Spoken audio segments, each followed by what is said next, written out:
And God is saying this through the Hebrew writer to some Hebrew Christians that are trying to go somewhere. Some of them have drifted.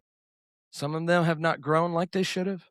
Others are wondering if they could give up because life is too hard. And he's pointing them to an anchor. And I want to point you to that anchor this morning, because the anchor is the hope. Write this down and fill in this blank. Biblical hope is based on the promise of God. And I want to read you this section. This is a little bit of, it's just about 7 or 8 verses here in Hebrews chapter 6, picking up in verse 13, and then we'll reread that verse 19 we had just a second ago about the anchor. But look at how it fits in all together. It says, God made a promise to who? Help me out. Abraham, good old Abe. And as there is no one greater than God, he used himself when he swore to Abraham, saying, I will surely bless you and give you many descendants. How many descendants, guys?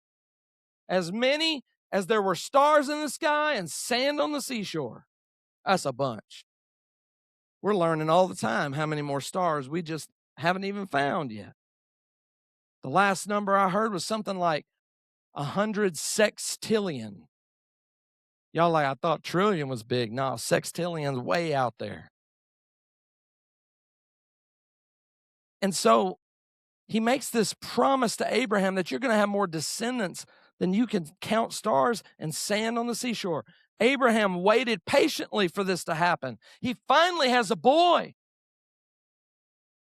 named Isaac, the child of promise, the one that God promised him, only for God to ask him to give his one and only son up.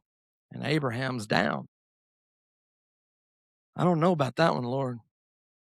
But Abraham was down. He trusted God was going to give him his only son.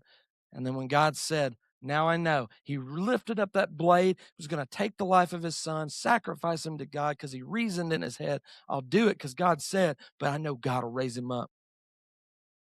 He goes to do it, and God goes, nope, don't harm the boy. Now I know.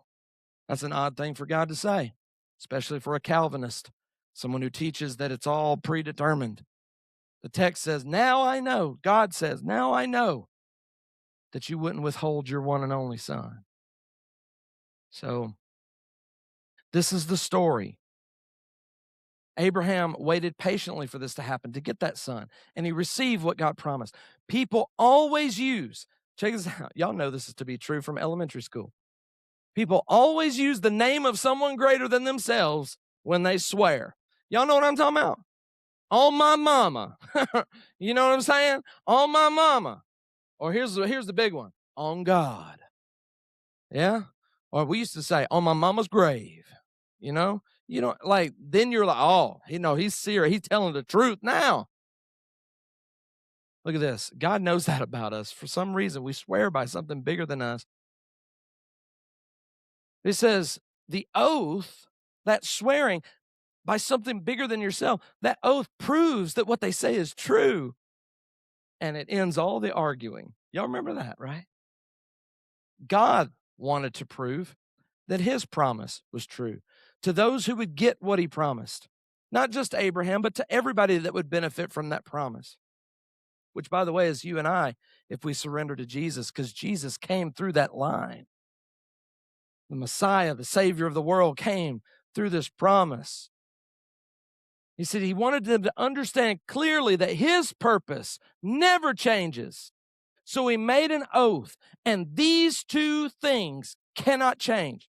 Number one, God cannot lie when he makes a promise. And number two, he cannot lie when he makes an oath. And these things encourage us who came to God for safety. They give us strength to hold on to the hope we have been given. And we have this hope as a what? An anchor for the soul, sure and strong. It enters behind the curtain. That's a weird phrase. In the most holy place in heaven, where Jesus has gone ahead of us.